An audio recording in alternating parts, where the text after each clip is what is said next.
Hai, Assalamualaikum warahmatullahi wabarakatuh. Selamat sejahtera, apa khabar? Okey, bertemu lagi bersama cikgu dalam sesi PDPR Sains KSSM tingkatan 4. Jom kita tengok apa kita akan belajar pada hari ini. Kita masih lagi berada dalam tema 4, iaitu tema yang terakhir, tenaga dan kelestarian hidup.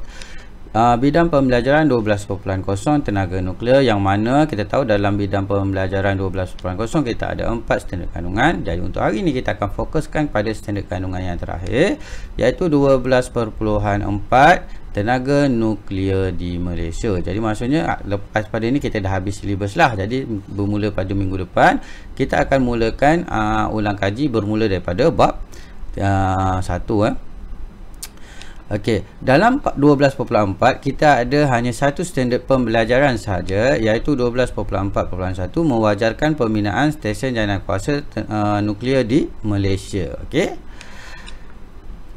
Dalam satu topik sebelum ni, satu topik 12.1, kita dah belajar tentang manfaat dan juga kesan buruk daripada penggunaan tenaga nuklear. Okey, kita ada jika digunakan pada jalan yang baik, kita akan dapat satu manfaat yang besar. Tapi jika disalahgunakan, dia akan mendatangkan satu malapetaka kepada dunia. Okey, dekat Malaysia kita sebanyak 70% sumber tenaga yang dijana di Malaysia kita menggunakan gas asli. Okey, yang mana petroleum, gas asli dan arang batu ni merupakan bahan api fosil yang tidak boleh dibaharu. Okey, maksudnya satu hari nanti bila dah habis digunakan, okey, jadi kita akan kehabisan sumber bahan api. Okey, sebabnya dia tidak boleh dibaharu. Sebab kita tahu untuk dapatkan bahan api fosil dia memerlukan selama berjuta-juta tahun. Okey, jadi bila dah habislah, kita tak ada sumber tenaga. Jadi kita perlu mencari satu sumber tenaga alternatif untuk menggantikan penggunaan bahan api fosil, dan tenaga nuklear merupakan salah satu tenaga alternatif yang baik. Okey. Jika kita bincangkan apa kewajaran untuk Malaysia menggunakan sumber tenaga daripada tenaga nuklear, kita akan dapat banyak jawapan. Okey, antaranya macam contoh pelajar perempuan ni, dia kata dia bersetuju untuk Malaysia menggunakan sumber tenaga daripada tenaga nuklear. Okey, dia bersetuju untuk Malaysia membina stesen janakuasa nuklear untuk menampung permintaan pengguna terhadap tenaga elektrik yang semakin meningkat. Sebab kita tahu semakin hari bilangan penduduk semakin meningkat. Okey, industri berkembang. Okey, jadi keperluan untuk tenaga elektrik itu semakin banyak. Okey, jadi kita perlu hasilkan tenaga elektrik yang banyak dengan kos yang murah. Okey, jadi tenaga nuklear merupakan salah satu pilihan yang terbaik. Okey, tetapi pelajar lelaki ni kata dia tidak bersetuju. Sebab apa? Sebab reaktor nuklear ni akan menghasilkan sisa radioaktif. Okey, yang mana sisa radioaktif ni sangat bahaya kepada manusia dan juga alam sekitar sekiranya tidak dikendalikan dengan cermat. Okey, cara nak menguruskan sisa radioaktif tu, macam mana nak simpan, macam mana nak lupuskan, ataupun sekiranya berlaku kebocoran, okey, dia akan mendatangkan kesan yang buruk kepada manusia, hidupan dan juga alam sekitar. Okey, yang ini merupakan beberapa lagi alasan kenapa ada sesetengah pihak bersetuju dan ada sesetengah pihak menolak pembinaan janakuasa nuklear di Malaysia. Okey, antara yang menyokong, dia akan kata tenaga nuklear ni akan memberkati tenaga yang lebih banyak dengan kos operasi yang lebih murah. Okey, kita dapat menghasilkan tenaga elektrik lebih banyak, kos operasi lebih murah. Okey, macam ada negara dia dapat menghasilkan tenaga elektrik yang banyak sampai dia boleh menjual tenaga elektrik tu ke negara lain. Okey. Selain daripada itu, bila kita dah dapat tenaga elektrik yang banyak, kita dapat hasilkan tenaga elektrik yang banyak, kita dapat menampung tenaga elektrik yang semakin meningkat. Okey, keperluan tenaga elektrik, permintaan tenaga elektrik yang semakin meningkat. Okey, kemudian kita juga dapat mengurangkan kebergantungan kita kepada bahan api fosil pada penggunaan bahan api fosil untuk menjana tenaga elektrik. Okay, sebabnya kita tahu bahan api fosil ni adalah satu bahan api yang tidak boleh berharu. Okey, jadi satu hari nanti dia akan habis. Okey, selain daripada tu, bahan api fosil ni juga dia akan menghasilkan banyak gas rumah hijau. Okey, dia akan mendatangkan kesan buruk kepada alam sekitar. Tetapi dengan penggunaan tenaga nuklear, sumber tenaga nuklear, tenaga nuklear ini tidak membebaskan gas rumah hijau yang banyak. Okey, jadi bila tak ada gas rumah hijau yang banyak, kita dapat mengelakkan daripada fenomena-fenomena yang buruk. Okey, contohnya kita dapat mengelakkan daripada kesan rumah hijau, kita dapat mengelakkan daripada hujan asid berlaku. Okey, kita dapat mengelakkan berlakunya perubahan iklim ataupun pencemaran udara. Jadinya bumi akan menjadi lebih baik.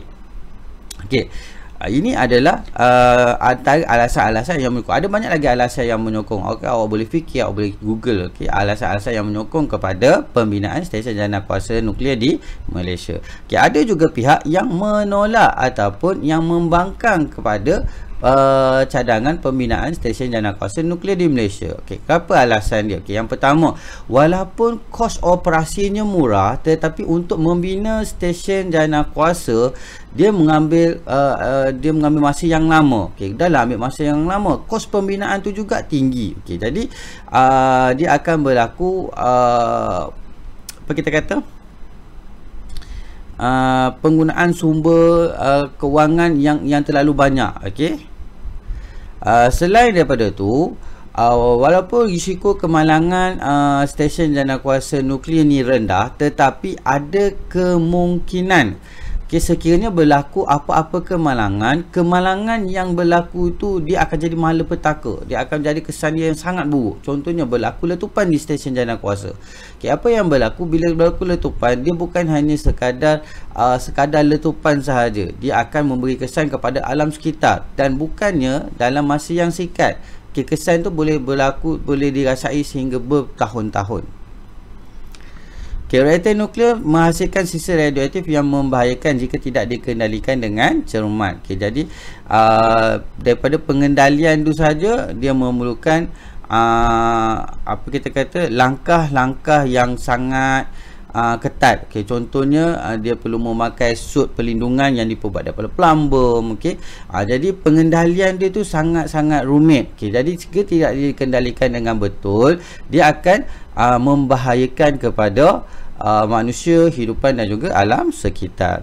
Okay, yang terakhir, kebocoran nuklear mendatangkan kesan buruk yang berpanjangan kepada hidupan dan persekitaran. Ini yang saya terangkan tadi itulah. Okay, ini antara alasan-alasan. Ada pihak yang menyokong dan ada pihak yang membangkang. Okay, sekiranya Malaysia nak nak juga membina stesen jana kuasa nuklear, ada beberapa faktor yang perlu diambil kira. Okay, antaranya, yang pertama, bahan api fosil seperti arang batu, gas asli dan petroleum yang akan habis dan kosnya meningkat. Okey, kosnya semakin meningkat. Okey, ini faktor yang kita perlu ambil kira lah. Okey, jadi yang pertama faktornya adalah kos bahan api fosil yang semakin meningkat. Selain semakin meningkat, kosnya semakin meningkat, dia punya apa kita kata sumber dia juga akan habis suatu hari nanti. Okay, yang kedua, kesan pencemaran oleh tenaga nuklear juga adalah rendah berbanding dengan sumber bahan api fosil. Okey. Yang ketiga, kawasan bagi membangunkan stesen jana kuasa nuklear juga sangat strategik. Kawasannya mesti berhampiran dengan puncak air bagi memudahkan proses penyujukan berlaku. Kita dah belajar macam mana nak menghasilkan tenaga elektrik daripada tenaga nuklear kan.